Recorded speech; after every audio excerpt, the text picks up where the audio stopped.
The movie opens up inside a passenger plane, IA-42, which is flying from Dallas to London. The pilot, Captain William Strong, is briefing the situation of the flight and mentions that they should reach their destination in about 7 hours. He also says that the weather conditions are perfect and that they will not face any hindrances along the way.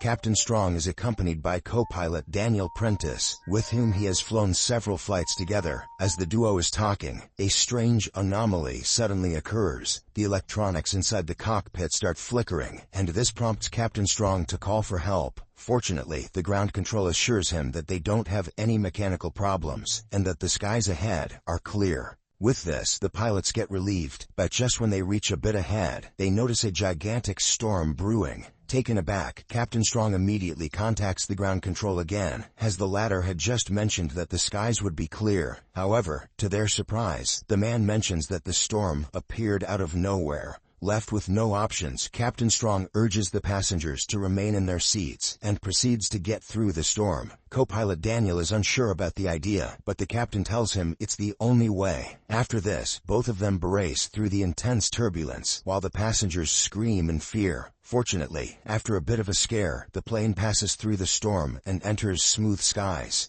While the passengers breathe a sigh of relief, the pilots are stunned to see the skies completely dark, as if it has become night. Moreover, all the signals inside the plane are also cut off. Now, only the radar is working, and all communications to the ground control are lost. Despite this, they assume that it's just a malfunction caused by the storm, and continue proceeding forward. However, when they fail to find a single aircraft on their radar for the next 30 minutes, they start getting suspicious. Captain Strong decides to fly the plane in a loop, aiming to find someone around. Before doing so, he calls one of the flight attendants, Cameron, and asks her to settle everyone in their seats, as they will be making a descent. In the next scene, the pilots start descending as per their plan, and just then, they notice something on their radar. At first, the captain is happy, but when Daniel mentions that it's not a normal aircraft, he starts getting scared. Lo and behold, they see a large number of fighter planes bombarding a city in what appears to be a war. This sends the passengers into a state of panic, but the flight attendants quickly calm them down, mentioning that everything will be fine.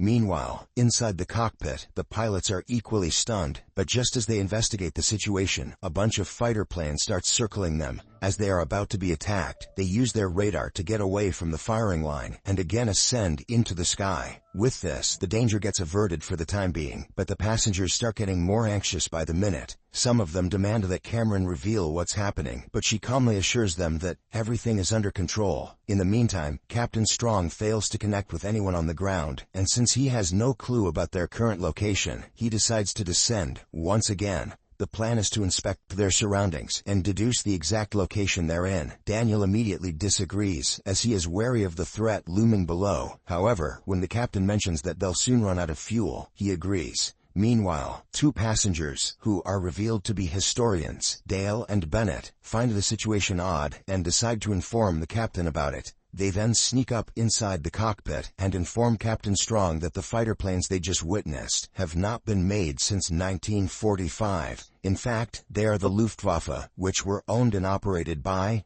wait for it, the Nazis. Hearing this, Captain Strong becomes enraged, and he orders Cameron to escort the men out of the cockpit, but Bennett keeps mentioning that they have somehow time-traveled back to 1940, amidst World War II. The historians find out that the plane has lost all signal, and because of this, Captain Strong reluctantly gives them 30 seconds to explain their story. After this, the guys reveal that the plane is failing to catch any signals, because there were not many radio towers on the Western Allied front in 1940. They also mention that the plane flew through the bombing of Saint-Nazaire, which was a calculated Nazi attack on the west coast of France, in 1940. Meanwhile, the speculations simply anger the captain even more, and he assumes that the historians are fooling around with him. He then sends them away to their seats, but not before telling them to keep their mouths shut. In the next scene, the pilots once again lower the aircraft, hoping to catch any radio signals. Luckily, they manage to contact a British guy, who immediately asks the captain to identify himself. Captain Strong obliges, and also mentions that they need immediate help, but the guy on the radio, Nigel, is skeptical about their motives. He believes that it is impossible to catch a radio signal from an airplane, which is flying at a high altitude, and rightly so. During the Second World War, the British did not have such advanced equipment to intercept long-range transmissions. With time running out, Captain Strong begs Nigel for help, but the latter is confused about their identity. As a result, Captain Strong asks Nigel for the date, and he replies that it's the 17th of June, 1940. This shocks the captains, and they finally realize that the historians were not lying. However, they are still unable to convince Nigel that they are a commercial plane. With no options left, Captain Strong calls in the historians and lets them talk to Nigel. Bennett deduces a rough location through his assumptions, and also mentions that they have passed the spot where the Lancastria was sunk. Hearing this, Nigel is taken aback, as in his time the Lancastria is still active. He then decides to head to his superior and confirm if the guys are speaking the truth. Back inside the airplane, a passenger overhears the conversation inside the cockpit and gets wind of the situation. He then decides to take matters into his own hands and gets up from his seat. Following this, he announces to everyone that the airplane has somehow traveled back into 1940, and they are now over France. He also mentions that Hitler's army is currently invading the country, and proposes that they all work together to stop him.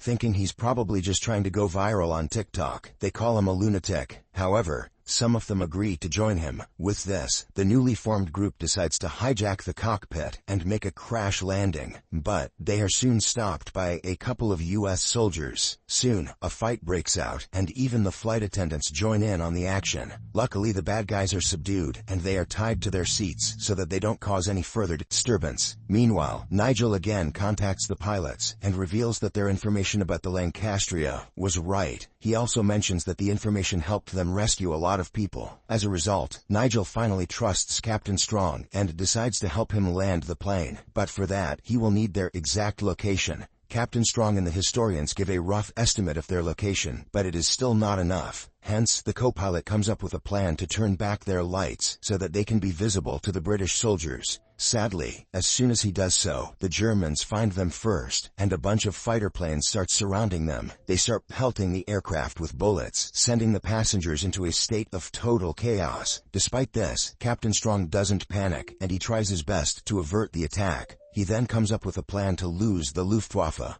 On the count of 3, he drops the plane at a very steep angle, and as it is about to hit the ground, he pulls it up. The Germans also follow, but since they don't have advanced planes, they fail to rise up and hence crash to the ground. You would think trained fighter pilots would know better. In the next scene, it is revealed that Daniel got shot during the attack, and the aircraft is reeling, with several holes in it. Cameron quickly plugs the holes and administers first aid to Daniel. Following this, Captain Strong finally decides to confront the scared passengers. He asks one of the flight attendants to take over the wheel and heads out. There, he reveals the entire situation and also mentions that they are trying their best to land the plane. However, the recent attack damaged the plane's landing gear, so they will require some volunteers to fix it. At first, everyone stays silent, as they are scared to death, but soon 2 brave passengers, Teresa and Hector, agree to volunteer. Soon, the trio heads down the tail section of the aircraft and starts investigating. Teresa, being an engineer, quickly identifies the problem and starts fixing it. After a while, she is successful, but there is one last obstacle. The landing gear is jammed with something. Hence, in order to fix it, someone will have to go down there and remove the object. Being the brave man that he is, Captain Strong immediately agrees to risk his life, even though he's the only guy that can fly the damn plane. But Hector smartly insists that he do it since the captain is of more importance. He then slowly makes his way down to the landing gear, and, using a hammer, fixes the problem.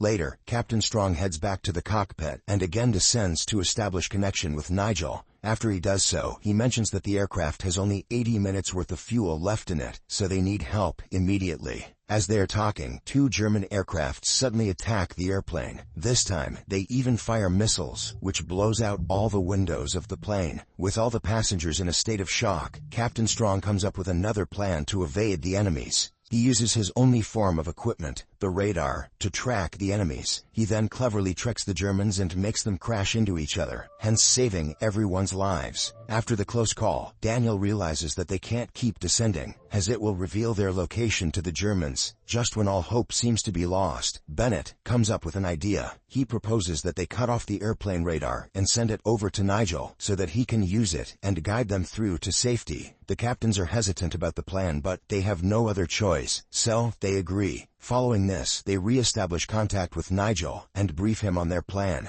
Nigel is surprised that they're willing to give up on their best weapon, but he nonetheless agrees to help. The pilots then agree to hand over the radar at a specific location and start preparing for it. In the next scene, the flight attendants start searching through the luggage haphazardly, hoping to find something useful that can cushion the landing. Just then, an old man hands them over some toy parachutes, which he had supposedly picked up for his grandkids. After this, the preparations for the drop begin. They quickly wrap the radar in a thick layer of clothes and suspend it with the parachutes. After a while, they reach the designated spot, chuck the device out of the plane, and inform Nigel about the drop. Sadly, the package lands right near the Swiss-German border, and it is discovered by the Nazis first. Right then, some members of the British Army arrive there, and an intense shootout ensues between the two parties. Fortunately, the Nazis are killed, and the British take the package to Nigel. Wasting no time, he quickly sets up the radar inside his base and starts operating it. He then guides Captain Strong with the help of the device until they reach a safe place. By this time, the aircraft is running incredibly low on fuel, and the captain requests Nigel to find a landing spot as soon as possible. As he is skimming through the place, he suddenly spots a large blip on the radar, which doesn't look like any aircraft. Surprisingly, the blip turns out to be another storm, similar to the one which teleported them into this world. Seeing this, Captain Strong suggests they go through it, as they don't have enough fuel to land elsewhere. He then bids Nigel goodbye and thanks him for his assistance. After this, he announces to the passengers that they will be going through another storm, and if they are lucky, they will meet each other soon.